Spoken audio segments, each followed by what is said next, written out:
Hay profesores, y creo que muchos de los que estamos aquí hemos sido tocados por esos profesores, que han cambiado nuestra manera de pensar más que enseñarnos algún tipo de conocimiento. Profesores que más que poner preguntas, más que poner y encontrar en nosotros respuestas, nos han generado en nuestra mente preguntas.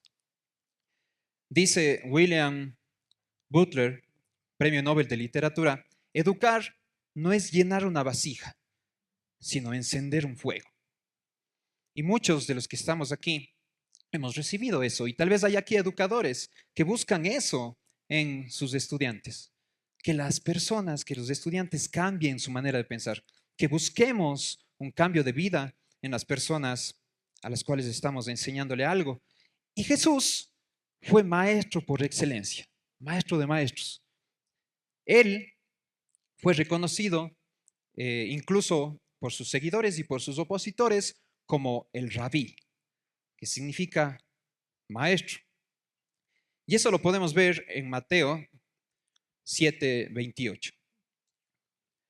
Dice, cuando Jesús terminó estas palabras, Jesús está hablando en ese momento en su famoso sermón del monte. Entonces termina el sermón y dice, cuando Jesús terminó estas palabras, las multitudes se admiraban de su enseñanza, porque les enseñaba como quien tiene autoridad y no como los escribas. Entonces Jesús no enseñaba solo para dar información, Jesús enseñaba para transformar vidas.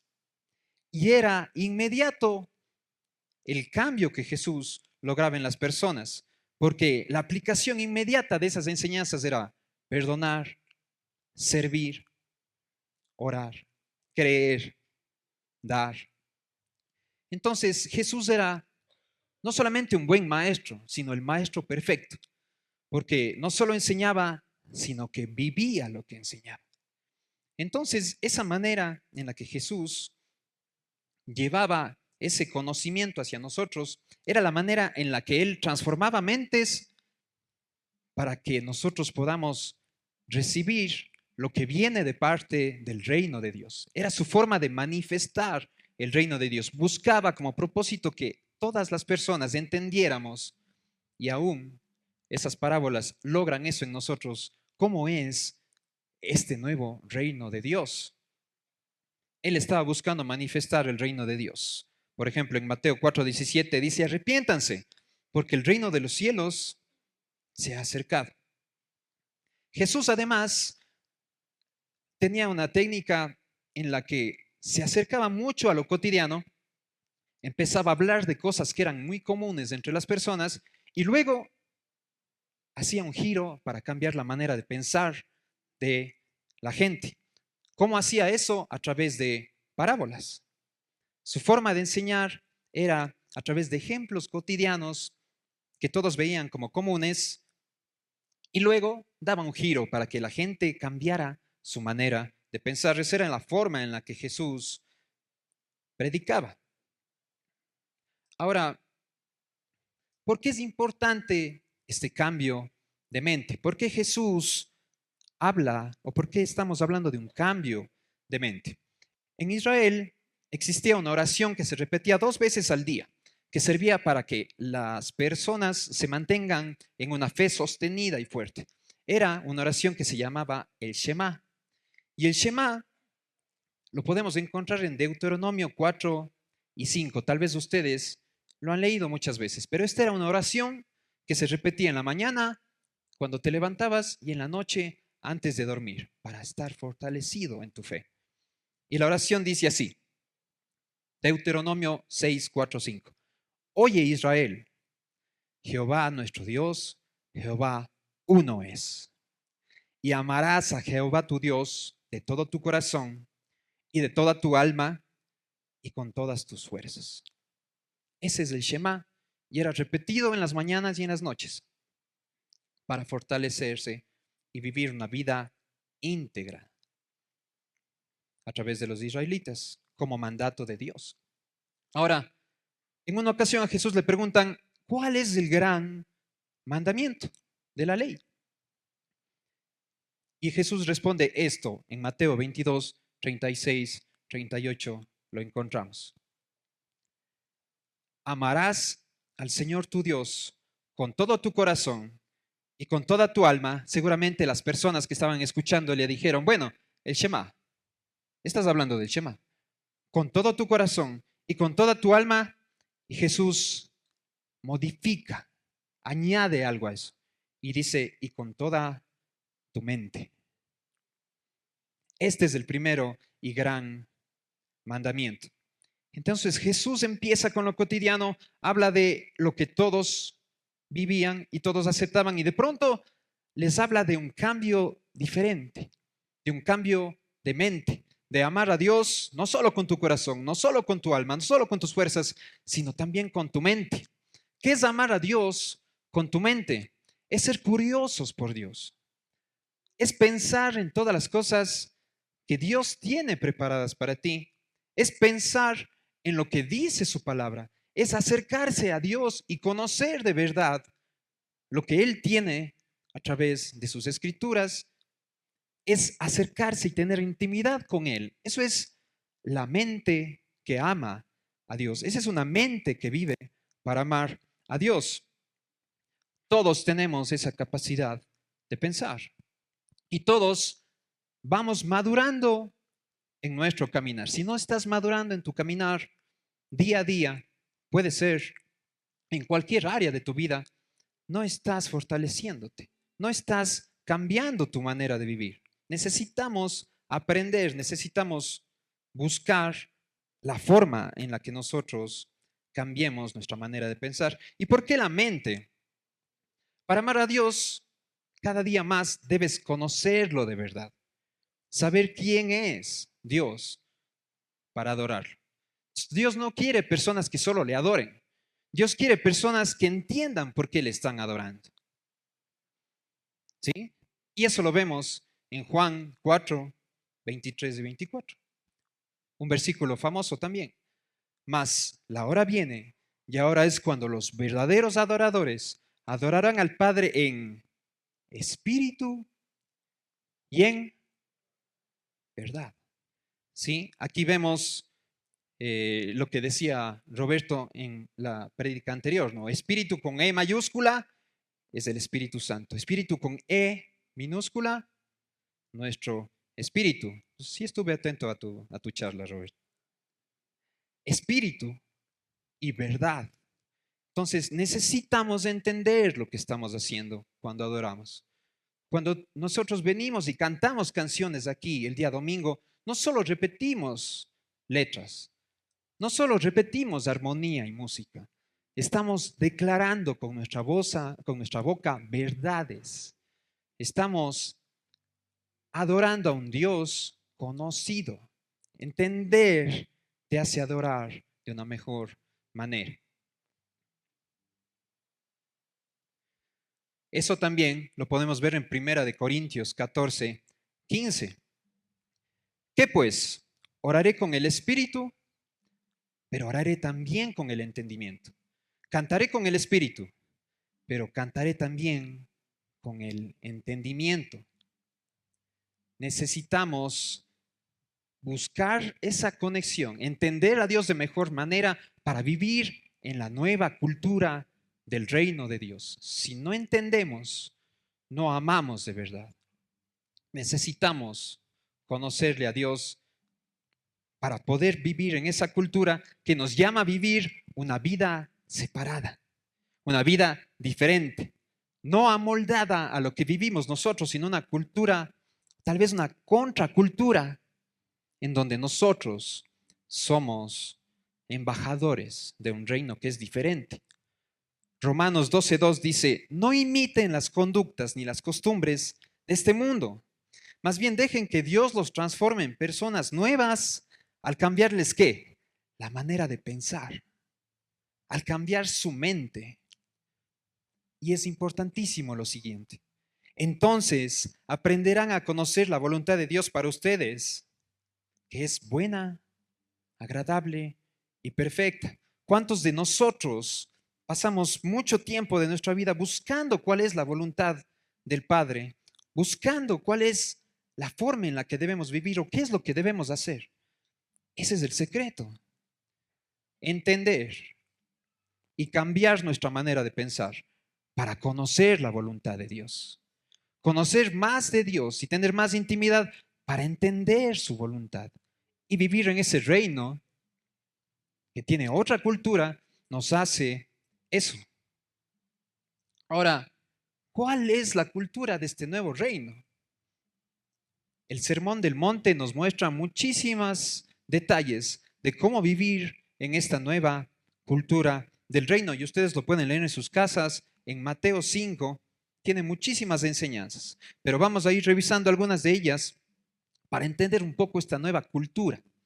Una cultura que no cambia desde afuera, sino cambia desde adentro. Una cultura que viene desde una transformación de corazón y de mente. Por ejemplo, en Mateo 5:3 nos habla de la humildad y la dependencia de Dios. Dice, bienaventurados los pobres en espíritu con E minúscula. O sea, bienaventurados los humildes.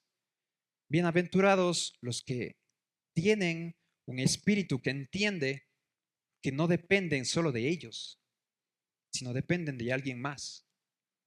Bienaventurados los que dependen completamente de Dios, porque de ellos es el reino de los cielos. Entonces, este es el punto de partida del reino. Es lo primero que enseña Jesús en la cultura del reino. Necesitamos vivir en una necesidad completa de Dios. Una necesidad completa de Dios y en humildad para poder vivir en esta cultura del reino, que es diferente. Otro punto interesante es pureza interior. Pureza interior, no solo apariencia. Mateo 5, 27 y 28. Oísteis que fue dicho, no cometerás adulterio, pero yo os digo que cualquiera que mira a una mujer para codiciarla, ya adultera con ella en su corazón. Entonces, Jesús nos está hablando aquí de una pureza que va más allá de las normas, una pureza que empieza en nuestro pensamiento. Ya adulterar solo con pensar, ya fallar solo con pensar, ya equivocarse solo con el pensamiento. ¿Por qué? Porque del pensamiento vienen las malas obras, de la maquinación del pensamiento viene después las malas obras. Eso es lo que dice Marcos 7, 21 y 23. Porque de dentro, del corazón de los hombres, salen los malos pensamientos, los adulterios, las fornicaciones, los homicidios. Y si siguen leyendo, ese versículo habla de muchas más cosas. Pero ¿de dónde viene todo eso? De los malos pensamientos, de dentro de nosotros, desde nuestro corazón. Por eso la importancia de cambiar de mente, por eso la importancia de buscar a Dios en intimidad y pensar en esas cosas que sí te edifican y no maquinar cosas que después van a traer dolor. Otra y una difícil, que también es parte de la cultura del reino de cada uno de nosotros, es el amor radical y el perdón. Otro versículo que todos deben conocer, Mateo 5, 44. Amad a vuestros enemigos y bendecid a los que te maldicen. ¿Cuán difícil es para nosotros esa posición? ¿Cuán difícil es para nosotros amar a quien te maldice? Amar a quien te odia. Amar a alguien con quien tienes una confrontación. ¿Y por qué? ¿Por qué dice eso? En Mateo 5, 46 dice, porque si amáis a los que te aman, ¿qué recompensa tendrás? ¿No hacen también lo mismo los publicanos? Los publicanos eran personas que recaudaban los impuestos. Y ellos para recaudar los impuestos lo que hacían es pagarle a Roma el valor de los impuestos de algún sitio y luego ellos cobrar el valor que ellos querían. Entonces eran corruptos. Y él dice, si los corruptos aman a los que les aman, ¿qué recompensa tienes del amar a los que te aman? Lo difícil es amar a los que no te aman. Lo difícil es amar y bendecir a los que te maldicen. Esa es la verdadera cultura del reino. Otro valor en la cultura es la honestidad total, que está también en Mateo 5:37. Dice, sea vuestro hablar sí, sí, no, no. O sea, si dices sí, hazlo. Si dices no, hazlo. Está hablando de que nosotros tenemos que vivir en honestidad en toda situación de nuestra vida. Está hablando de que nosotros no debemos jurar en vano, fallar a nuestras promesas. Esa es una vida total y completamente honesta. Otra difícil, pero también parte del reino, es la mansedumbre ante la ofensa. Mateo 5:38-39 dice, oíste que fue dicho, ojo por ojo, diente por diente.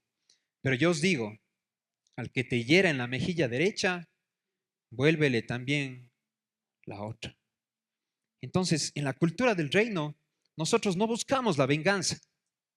Nosotros no buscamos la contienda. No tratamos de resolver las cosas a nuestra manera, sino que buscamos vivir en gracia porque fuimos y somos aceptados por gracia. Entonces, nuestra manera de vivir es enfrentar esas situaciones difíciles dando el otro lado. ¿Han escuchado ustedes? A continuación también habla de la milla extra.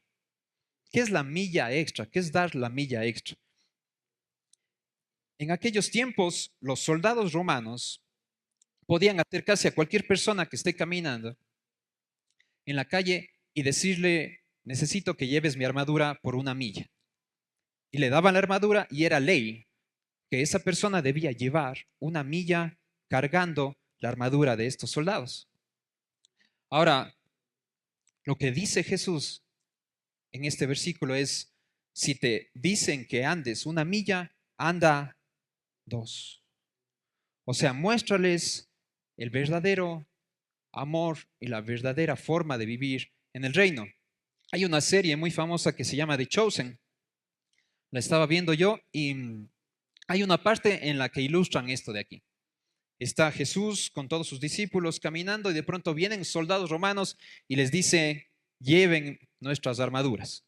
Entonces todos cogen las armaduras y caminan una milla. Y cuando llegan a la milla, todos los soldados dicen, bueno, entréguenos las armaduras. Jesús se vira a sus discípulos y dice, la milla extra. Entonces los discípulos cogen nuevamente las armaduras y empiezan a caminar. Los soldados romanos se quedan atónitos, no saben qué está pasando. ¿Por qué ellos empiezan a ayudarnos una milla más? ¿Por qué siguen caminando con nuestra armadura? Y estos soldados empiezan a ayudarles también a ellos a llevar la armadura y juntos terminan el camino de la siguiente milla. Eso pasa en la serie. Entonces, caminar la milla extra lo que hace es cambiar la manera de pensar del mundo, la manera normal de nuestra cultura. Eso es caminar la milla extra, la cultura del reino. Otra más es no juzgar con hipocresía. Mateo 7:1-3, ahí lo podemos encontrar. Y dice, no juzguen para que nadie los juzgue a ustedes, porque tal como juzguen, se les juzgará. Y con la medida que midan a otros, se les medirá a ustedes. Interesante. ¿Por qué? Porque si te fijas, o en realidad el versículo dice, ¿por qué te fijas en la astilla que tiene tu hermano en el ojo y no le das importancia a la viga que tienes en el tuyo? Entonces, es importante no juzgar, sino pensar primero en el cambio interior, en el cambio de nuestra mente, en vivir la cultura del reino antes que en pasarte la vida juzgando a los demás. Eso es cultura del reino. Nos llama a examinar nuestros corazones antes de criticar a los demás. Entonces, la verdadera espiritualidad no es solo oír y obedecer, es cambiar nuestra manera de pensar. Es vivir una vida diferente como la vivió Jesús y como nos llama a vivir en todos estos versículos. Ahora, nosotros como cristianos estamos llamados a eso, ¿no es cierto? Pero hoy les quiero hablar también a los padres que están aquí. Nosotros estamos llamados a sí transformar nuestra vida, pero también a ser esos maestros de nuestra familia, a ser esos que transformen a nuestros hijos y los hagan vivir y pensar de una manera diferente. Nosotros estamos llamados a provocar en ellos una nueva cultura como padres. Existió un hombre, tal vez uno de los más sabios del planeta, llamado Salomón, quien escribió un libro de enseñanzas para su hijo, para que él pueda tomar buenas decisiones durante toda su vida. Ese libro se llama Proverbios. Y es el libro que Salomón escribe para su hijo, en donde les recomienda cosas que hablan de la cultura del reino y que nos recomiendan también a nosotros como padres en Proverbios 22:6. Instruye al niño en su camino y aun cuando fuere viejo, no se apartará de él. Instruye. Recuerden que instruir, educar, ser maestro, no es solamente extender conocimiento, es transformar la mente, es dar el ejemplo, es modelar a un cristiano para que tu vida y la vida de tu familia sea transformada. Amén.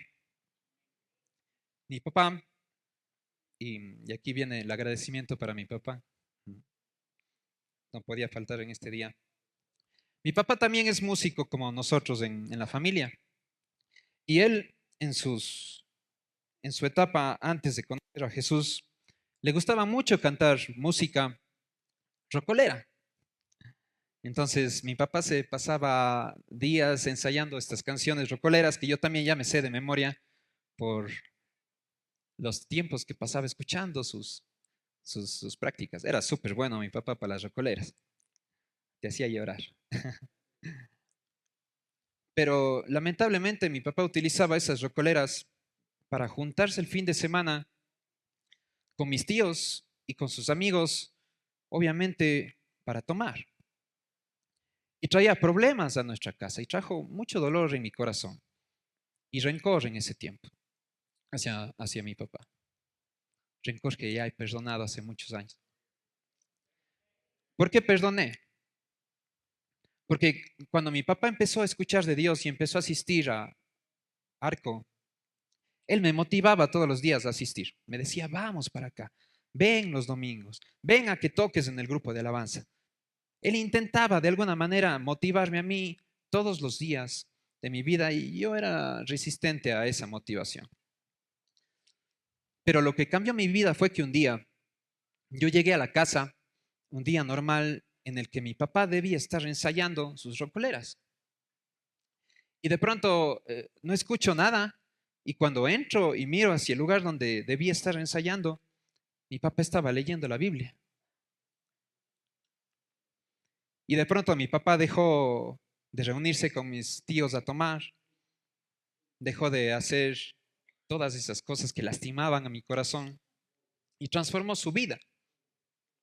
Entonces, el ejemplo de mi papá habló más que la motivación que él intentaba poner en mí.